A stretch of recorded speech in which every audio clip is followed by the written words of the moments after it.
बिस्मिल्लाहिर्रहमानिर्रहीम। वीडियो देखने वाले तमाम दोस्तों को अस्सलाम वालेकुम। दोस्तों, मैं असगर अली और तुसी देख रहे हो मेरा यूट्यूब चैनल रावी रंग। दोस्तों, जरदा, पुलाव, बिरयानी, मतंजन ये वो डिशां ने जिन्हां दा नां ज़हन च आउंदे ही बंदे दे मूँह च पानी भर आउंदा है। तो कभी सोचिया ये सारियां चीज़ां किहदे नाल बनदियां? जी हाँ, तुसी सही पुज्जे। यानी ये चीज़ां चावलों नाल तैयार होंदियां ने। तो आओ अज तुहानूं असीं ये दसीए कि ये चावल किस तरह लाए जाते हैं, किस तरह बुआई होंदी आ, किस तरह की फसल तैयार होंदी आ। इंशाअल्लाह उम्मीद है तुहानूं ये वीडियो पसंद आएगी।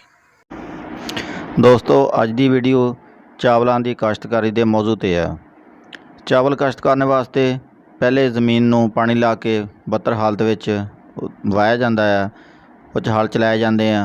हल चलाने तो बाद जमीन नरम कर ली जाती है, उहदे ढेले वगैरह खत्म कर दिते जाते हैं।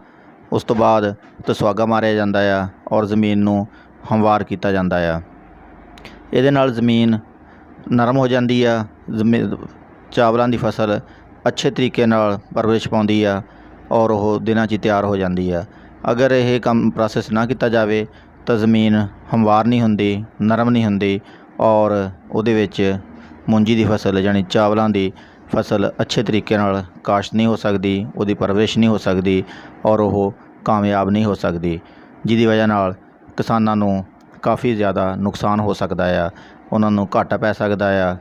और इसलिए पहले जमीन नूं ट्रैक्टर नाल हल चला के नरम कर लिया जाता है, हमवार किया जाता है, सुहागा मारिया जाता है।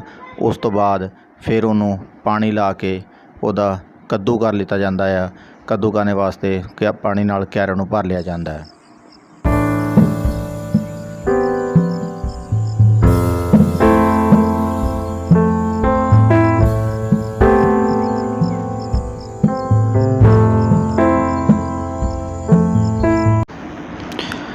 दोस्तों, चावल की फसल काश्त करने वास्ते पहले जमीन नूं पानी लाया जाता है। पानी ला के उहदे विच ट्रैक्टर चलाया जाता है, जिन्हों कद्दू करना कहते हैं। किसी टाइम दे विच कदे यह कद्दू बौलदां नाल भी किया जाता सी, पर हुण हौली हौली जिवें जिवें खेती अगे तरक्की कर रही है, इस तरह ही बौलदां दा इन्हसार खत्म हो गया और ये सारा काम हुण ट्रैक्टरां तो लिया जाता है। जमीन के क्यारे पहलां पानी नाल भर दिते जाते हैं, उस तो बाद फिर उस ट्रैक्टर चलाया जाता है, हल वाए जाते हैं। उसकी वजह नाल जमीन बिल्कुल नरम हो जाती है और इसका मेन मकसद ये होंदा कि जमीन विच पानी खड़ा हो सके।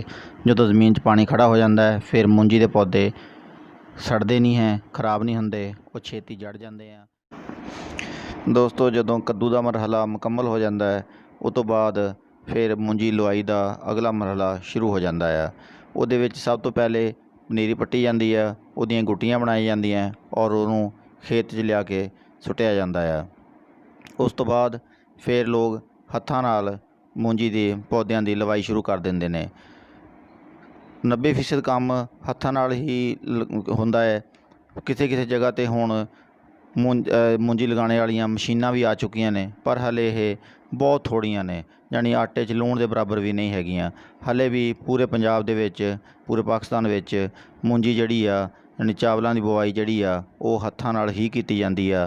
लोग मुख्तलिफ किस्म दीयां टोलियां बना के उजरत ते काम करते हैं, मुंजी लाते हैं और उस तो बाद जिमींदार अपने खारे बन्ने ते कोल बैठ के अपने काम की निगरानी करते हैं। वो अपनी निगरानी विच मुंजी की लवाई का अमल मुकम्मल कराते हैं ताकि कोई मसला ना रह जाए। उस तो बाद जो मुंजी लगी नूं कुछ दिन हो जाते हैं फिर उहदे विच खाद पाउण दा मरहला शुरू हो जाता है। उहदे विच जो 8 तो 10 दिन हो जाते हैं फिर DAP और दूसरियां खादां मिला के पाईयां जांदियां ने और अगर किसी कोई जगह ते कोई बीमारी का मसला भी होवे तो उहदे ते स्प्रेयां कीतियां जांदियां ने। तो ये सी दोस्तों मुंजी की लवाई का मरहला। तो मैं उम्मीद है तुहानूं साडी वीडियो पसंद आई होवेगी। अगर साडी वीडियो पसंद आई है तो इनू लाइक करो, शेयर करो और साडे चैनल नूं सबसक्राइब करो। अल्लाह हाफिज़। पाकिस्तान।